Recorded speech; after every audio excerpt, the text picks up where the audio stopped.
A microbiota existente no corpo humano, ela difere de região para região. Dessa forma, bactérias que existem, por exemplo, na mucosa nasal, são totalmente diferentes das bactérias que existem no intestino ou mesmo no trato genitário do ser humano, do hospedeiro.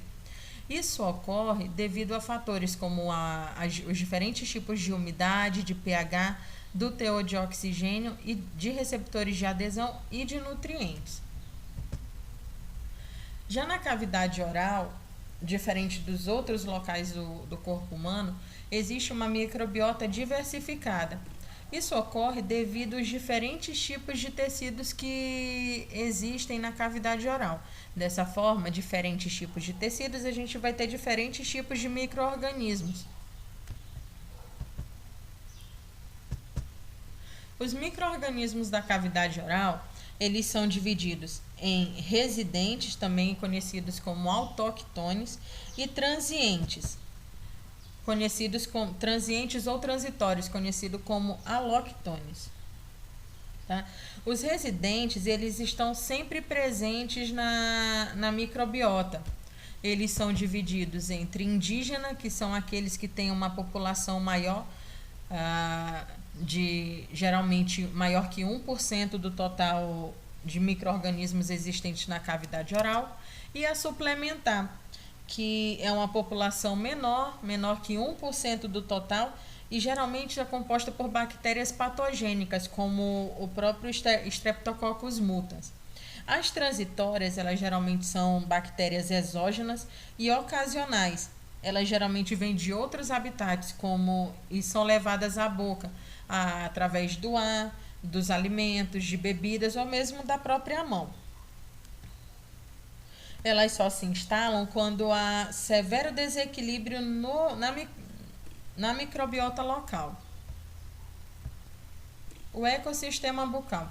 O ecossistema bucal, ele é formado basicamente por dois fatores, o fator biótico e o fator abiótico. Os fatores bióticos são os micro-organismos propriamente ditos, que são os seres vivos que habitam naquele local. Os fatores abióticos são o chamado habitat, que pode ser a mucosa, no caso da cavidade oral, pode ser a mucosa bucal, o dorso da língua, a superfície do dente, o epitélio crevicular e aparelhos protéticos e ortodônticos. Então, os fatores bióticos são aqueles locais onde os micro-organismos podem se instalar. A evolução da microbiota. Na vida intrauterina, a boca ela é isenta de micro-organismos. Os primeiros micro-organismos que vão entrar em contato com a cavidade oral, isso acontece na hora do parto. Esses primeiros micro-organismos, eles são transitórios e são passados para a boca do canal vaginal da mãe para a boca do bebê. Alguns desses micro-organismos são os estreptococos, os lactobacilos, os difteroides, coliformes, as leveduras, como a Candida albicans, alguns vírus e também alguns protozoários.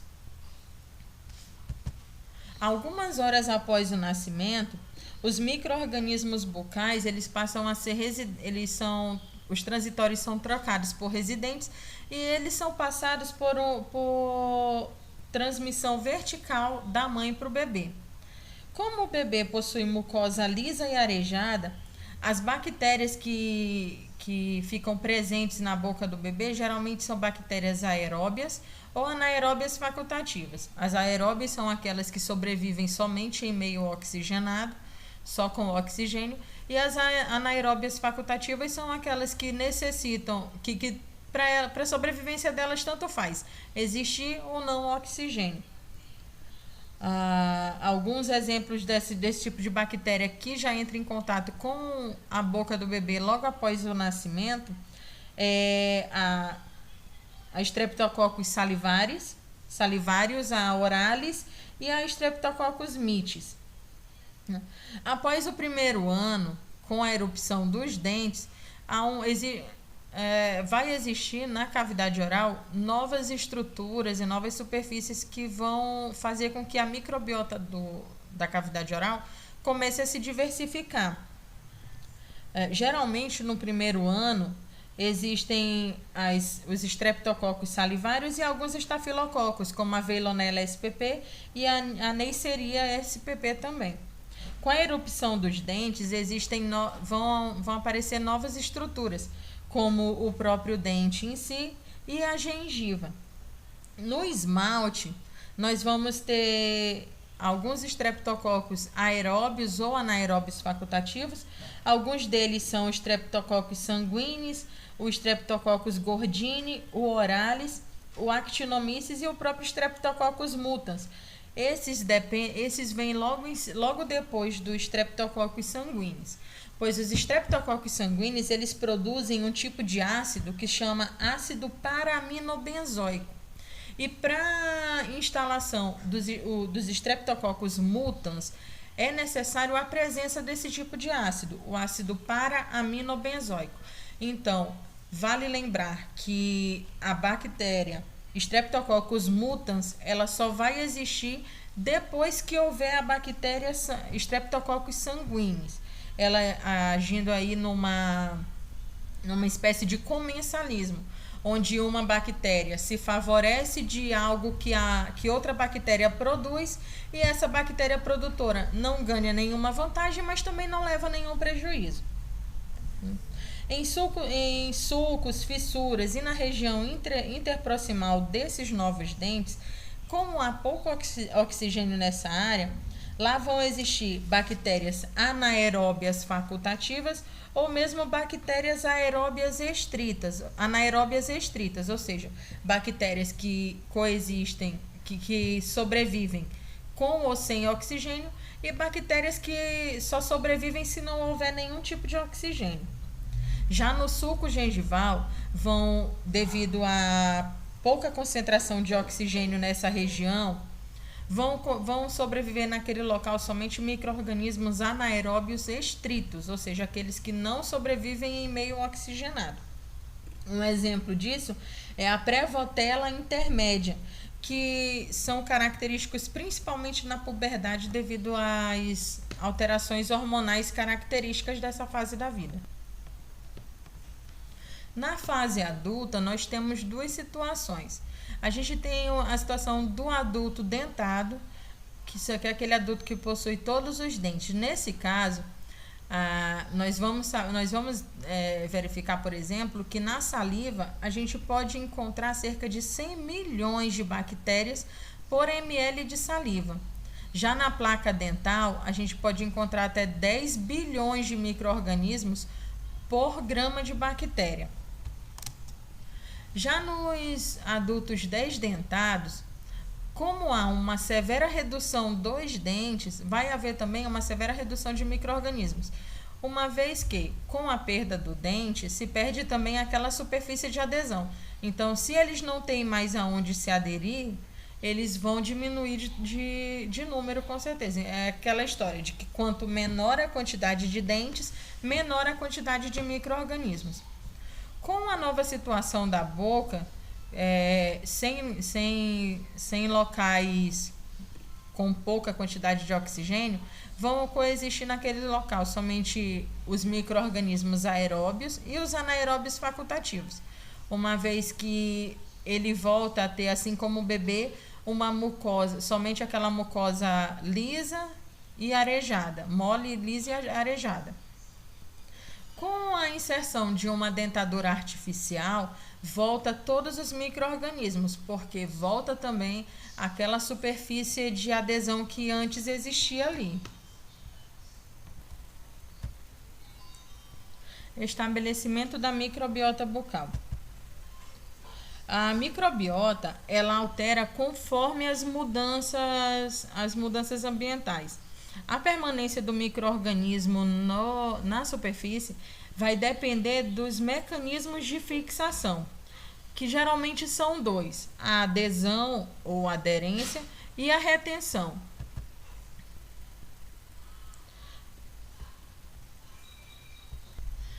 A adesão é onde ocorre a fixação ativa da bactéria com seus recursos próprios, e a retenção é para aquele tipo de bactéria que não possui capacidade de adesão. Existem pelo menos dois tipos de adesão, duas possibilidades. A bactéria ela pode se aderir no caso da aderência às superfícies bucais. A adesão ela pode ser de dois tipos. Ela pode ser através da aderência direta de uma bactéria à superfície, ou de aderência de uma bactéria a outra bactéria previamente já aderida. No caso de adesão às superfícies bucais, existem duas possibilidades: a adesão às superfícies moles, como a mucosa, e à superfície dura, no caso o dente, por mecanismos de encaixe. Como isso acontece? A superfície dental, assim como as superfícies bucais em geral, possuem receptores que são ligados a terminações das bactérias que são chamadas de adesinas. Então, essas adesinas elas se aderem aos receptores e ficam presas àquela superfície de forma ativa. A adesão interbacteriana, ela confere volume à microbiota e é importante na fase de estratificação e maturação da placa bacteriana. Ela pode ser mediada por polissacarídeos extracelulares, no caso a sacarose, por exemplo, e esse tipo de adesão ocorre geralmente no biofilme. Um tipo de bactéria que se caracteriza por esse tipo de adesão é a Streptococcus mutans, que é a bactéria responsável pelo início da cárie. Elas acabam se agregando entre si, gerando o volume da placa bacteriana. A aderência mediada por saliva e fluido gengival geralmente ocorre devido à presença de mucina nesses dois fluidos. Mucinas que são anticorpos aglutinantes, e geralmente alguns tipos de bactérias que aderem por esse tipo de mediação são a Streptococcus sanguinis, que são as precursoras da Streptococcus mutans, a Streptococcus oralis e a Actinomyces naeslunди. A aderência mediada por constituintes da superfície das bactérias geralmente ocorre entre bactérias de diferentes espécies. Adesinas de uma bactéria se aderem a receptores de uma outra bactéria de uma outra espécie. Um exemplo disso são as bactérias são os bacilos filamentosos com os streptococcus. No caso, vamos dar um exemplo da Actinomyces com a Streptococcus sanguinis e a Streptococcus mitis. A interação entre essas duas bactérias é popularmente conhecida como interação espiga de milho, e através dela é gerada aquele nosso famoso tártaro, que são as placas supragengivais maduras. A retenção de micro-organismos, ela aparece em micro-organismos que não têm capacidade de adesão. Um exemplo disso são os lactobacilos, que não são precursores da cárie, exatamente pelo fato deles não conseguirem aderir, mas eles são progressores da cárie. Eles encontram uma cárie já instalada, se instalam naquele local e vão piorando e vão progredindo aquela cárie. O outro exemplo são as bactérias móveis da bolsa periodontal. A retenção, ela vai ocorrer através das reentrâncias da superfície. Ela pode ser natural, no caso, por exemplo, das papilas, os sulcos dentários, as fossetas e as fissuras dos dentes e também da própria gengiva. E elas podem ser patológicas, no caso de cavidade da cárie e bolsa periodontal. Então, nesse caso, quanto maior a reentrância, maior o número de organismos que podem ser retidos naquele local. Então, quanto maior a cavidade, maior maior o espaço de retenção, maior vai ser a quantidade de bactérias retidas naquele local.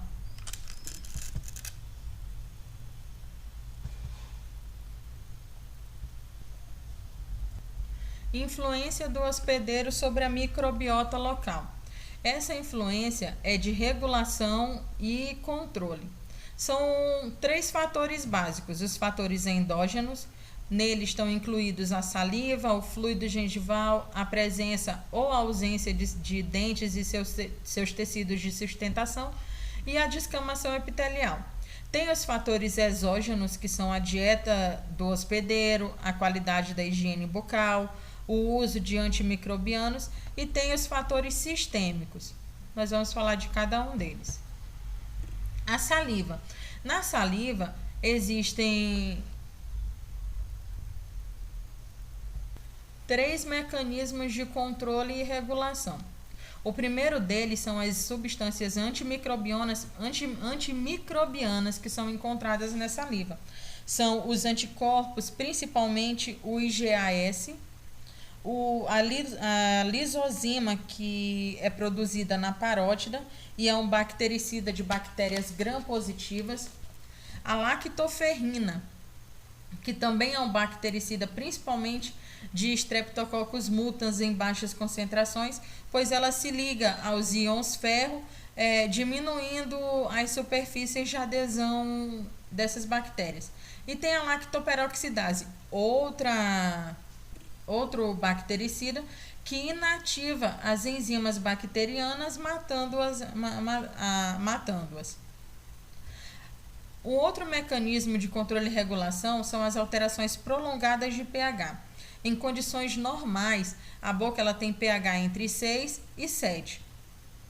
Através da capacidade de tamponamento da saliva, ela pode controlar pH mais baixo ou mais alto que isso, mantendo o ambiente neutro da boca e assim evitando o início e progressão da cárie. Os íons tampões mais presentes mais importantes, digamos assim, da saliva é o bicarbonato. Ele é responsável por 85% da capacidade de tamponamento da saliva, e os outros 15% são de responsabilidade dos fosfatos, das proteínas e dos aminoácidos. Um terceiro mecanismo de regulação e controle da saliva é a ação mecânica de limpeza, ou seja, o fluxo salivar. O fluxo salivar normal varia entre 1 e 1,5 litro de saliva por dia. Essa salivação, esse fluxo, ele é responsável por remover resíduos de alimentos e também alguns dos micro-organismos presentes na boca. Lembrando que a capacidade tampão, ela é diretamente proporcional à quantidade do fluxo salivar, uma vez que quanto menor a quantidade de saliva, menor vai ser a concentração de íons tamponantes, no caso bicarbonatos, fosfatos e as proteínas, então menor vai ser a capacidade de controlar o pH. O fluido gengival, também conhecido como exudato gengival, ele atua principalmente no campo subgengival e ele é uma resposta inflamatória. Então, quanto maior a quantidade de bactérias patógenas no suco gengival, no campo subgengival, maior vai ser a quantidade de fluido gengival produzido para combater essas bactérias. Presença ou ausência de dentes, que é um outro tipo de mecanismo de regulação e controle do hospedeiro sobre a microbiota bucal. Então, como foi dito antes, quanto maior o número de dentes, maior o número de micro-organismos, né? Então, a quantidade de micro-organismos está diretamente ligada à presença ou ausência de dentes. integridade dos dentes e de seus tecidos de sustentação. Aqui entra não só os dentes, como entra o periodonto também. Tá? Alguns dos fatores são a cavidade de cárie, que ela é responsável também por retenção. Ali naquela cavidade podem ficar retidos tanto alimentos como mais bactérias ainda. Outros fatores são os defeitos estruturais, as restaurações inadequadas, as próteses, o apinhamento dental e aparelho ortodôntico. Todos esses fatores são considerados fatores abióticos, que a gente já falou anteriormente. São locais onde as cáries elas vão poder ficar retidas. Então, se existe esse tipo de local, esse tipo de fator, vai ter mais espaço, mais superfície para essas cáries elas ficarem aderidas e retidas, e vai aumentar a quantidade de vai aumentar a quantidade de micro-organismos na boca. Então, deve-se tomar cuidado com essas situações. Todos esses fatores eles devem ser eliminados da cavidade oral, e assim vai diminuir a quantidade de cárie na boca. Correção, a quantidade de micro-organismos na boca, porque quanto menor a quantidade de superfícies, menor vai ser a quantidade de micro-organismos. Descamação epitelial. A gente sabe que diariamente, constantemente, a nossa pele, a nossa mucosa, ela é trocada. Então, essa constante descamação, no caso da cavidade oral, da mucosa, faz com que haja a retirada de epitélio antigo, e junto com esse epitélio antigo que é retirado, também vão embora os micro-organismos que são aderidos a ele. Agora a gente vai para os fatores exógenos, que são, vamos começar pela dieta do hospedeiro. Então, essa dieta, o tipo de comida, o tipo de alimento que o hospedeiro ingere, ele é importante. Por exemplo, é muito importante para os micro-organismos supragengivais. Por quê? Porque essa dieta, o que o hospedeiro come, vai ficar retido nas reentrâncias do dente, da mucosa, entre um dente e outro, no próprio início da gengiva. Então, por exemplo, a alimentação com excesso de sacarose, ela é importante pro Streptococcus mutans. A gente sabe que os Streptococcus mutans, eles são responsáveis pela fermentação da sacarose, aumentando o pH ácido, a quantidade de pH ácido da boca, diminuindo o pH da boca, tornando o ambiente mais ácido e mais propenso à criação de cárie. Já uma dieta com pouca sacarose, por exemplo, ela vai ser importante para outros tipos de micro-organismos, como o Streptococcus sanguinis, o Gordini e os Actinomyces spp. Já dietas ricas em lectinas, que são dietas lectina você vai encontrar, por exemplo, no amendoim cru, na germe de trigo. Elas são responsáveis, elas atuam como receptores de micro-organismos. Elas vão se aderir à película adquirida, ao biofilme dos dentes, e vai servir de superfície de adesão para novos micro-organismos. Um outro fator de regulação e controle é a qualidade da higienização bucal. Esse é considerado o melhor meio de controle e regulação de micro-organismos. Alguns exemplos é o uso constante e adequado de fio dental e escova de dente, a remoção periódica de tártaro e placa bacteriana por um profissional e a limpeza periódica da língua. Então, esses mecanismos eles atuam na retirada de micro-organismos, bem como de receptores desses micro-organismos, eliminando e controlando a quantidade deles na boca. Um outro fator de regulação é o uso de medicamentos antimicrobianos, os chamados principalmente antibióticos, antissépticos. Ele elimina alguns tipos de bactérias. O problema é que quando ele elimina essas bactérias, ele abre espaço para novas bactérias ou fungos que são resistentes a eles. Então, a gente acaba por combater um tipo de micro-organismo, mas acaba abrindo espaço para outros micro-organismos exógenos que podem ser patológicos causadores de doenças. Então, a gente sabe que há muito tempo já é muito disseminado o uso desnecessário de antibióticos e antissépticos locais. Ele é desaconselhado exatamente por esse tipo de situação, porque se mata um tipo de bactéria, mas abre espaço para outras, muitas vezes piores do que as que foram eliminadas. Tem também os fatores sistêmicos. Esses fatores sistêmicos, eles estão mais relacionados com a própria defesa do organismo.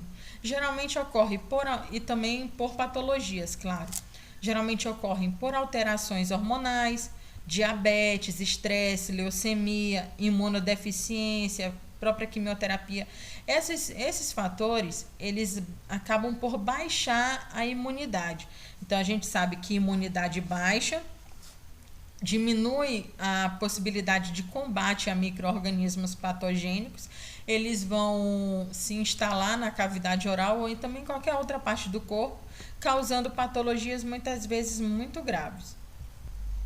Relações intermicrobianas. Elas podem ser positivas e negativas. As relações positivas a gente tem como exemplo o comensalismo, que é quando um micro-organismo ele se beneficia de algo produzido por um micro-organismo produtor, e esse micro-organismo produtor ele não se beneficia, mas também ele não é prejudicado. Então, nesse caso, somente um dos micro-organismos é beneficiado, mas o outro não possui nenhum tipo de prejuízo. Tem também o sinergismo. O sinergismo ele é um tipo de relação em que ambos micro-organismos se beneficiam. Um exemplo disso é o Streptococcus mutans, por exemplo. Ele produz ácido proveniente da fermentação de polissacarídeos extracelulares, da sacarose, por exemplo. A veilonella, ela metaboliza esses ácidos, diminuindo o meio ácido da boca, diminuindo aquele ambiente ácido, beneficiando bactérias que são sensíveis a esse ácido. Ou seja, todo mundo se beneficia. Uma bactéria produz algo que é considerado maléfico para outras, mas é benéfico para um determinado tipo de bactéria. No caso, o Streptococcus mutans, ele produz ácido. A veilonella, ela metaboliza esse ácido e como ela metaboliza, esse ácido ele é eliminado da cavidade oral, aumentando assim o pH. Quando aumenta o pH, diminui o meio ácido, favorecendo bactérias, inclusive a própria Streptococcus mutans, que apesar dela ser acidúrica, dela sobreviver em meio ácido, ela não sobrevive em meio muito ácido. Então, meios abaixo de pH abaixo de 4 é maléfico para Streptococcus mutans. Então, a veilonella, ela mantém um pH um pouco mais alto, fazendo com que todas as outras bactérias possam sobreviver. As relações intermicrobianas negativas são, por exemplo, nesse caso vai ser mais benéfico para o hospedeiro, porque elas vão disputar espaço entre elas. Então, geralmente são relações antagonistas, onde elas competem por espaço, por alimento, e inclusive pode acontecer de bactérias, de micro-organismos produzirem substâncias que são venenosas, que são nocivas a outras substâncias. Um exemplo disso é a Streptococcus sanguinis, que produz peróxido de hidrogênio, que a gente conhece como água oxigenada. Essa água oxigenada, ela inativa a Actinomycetem comitans. Os nomes são estranhos mesmo. Que ele é um tipo de bactéria muito agressiva ao periodonto. Então, geralmente, as relações intermicrobianas negativas, elas são positivas para o hospedeiro, porque uma bactéria vai brigar com a outra e uma delas vai ser eliminada, diminuindo a quantidade de bactérias no meio bucal. Agora a relação entre a microbiota e o hospedeiro. Também nós temos relações benéficas e também relações maléficas. Os benefícios geralmente são a defesa biológica da boca, tá? Até pelos motivos que eu falei agora há pouco, a competição entre as bactérias por espaço, por nutriente, ou mesmo a produção de metabólitos tóxicos a outras espécies. A nutrição do hospedeiro, através da produção de algumas vitaminas, como vitaminas do complexo B, isso acontece principalmente no intestino, e vitaminas K, também no intestino, são grandes exemplos disso. A produção de enzimas como a protease, a sacarase, a lipase, entre outras, e o desenvolvimento de órgãos e tecidos. Um grande exemplo disso são as bactérias do intestino. Já se sabe que animais, por exemplo, criados em laboratórios em meio antibacteriano, ou seja, animais que não possuem nenhum tipo de germe, nenhum tipo de bactéria, têm um intestino, por exemplo, muito pouco desenvolvido. Um outro sistema do corpo humano que é beneficiado por esse tipo de situação é o sistema linfático. Aí nós temos as relações de prejuízo, que geralmente as bactérias elas podem causar doenças endógenas, como por exemplo a cárie, a pulpopatias infecciosas, como a pulpite, por exemplo, a candidíase produzida pela cândida, e também as periodontites, as doenças periodontais. Todas causadas por micro-organismos patógenos, ou mesmo que em pequena quantidade não são considerados tão patogênicos, são micro-organismos residentes, não no caso da cândida, por exemplo, que é um micro-organismo exógeno, que é um fungo, mas as outras geralmente são causadas por micro-organismos residentes, que encontraram um meio de de se reproduzirem mais do que o comum, no caso a falta de higiene, a questão da dieta, da alimentação e da quantidade de tempo sem higiene oral, e puderam ali instalar um quadro infeccioso. As doenças endógenas, elas se diferem das exógenas por alguns motivos. Geralmente as doenças endógenas, os agentes etiológicos, elas são residentes, né? No caso os micro-organismos, as bactérias ou fungos, eles geralmente são residentes, como a gente viu anteriormente, são micro-organismos que já habitam naquele local.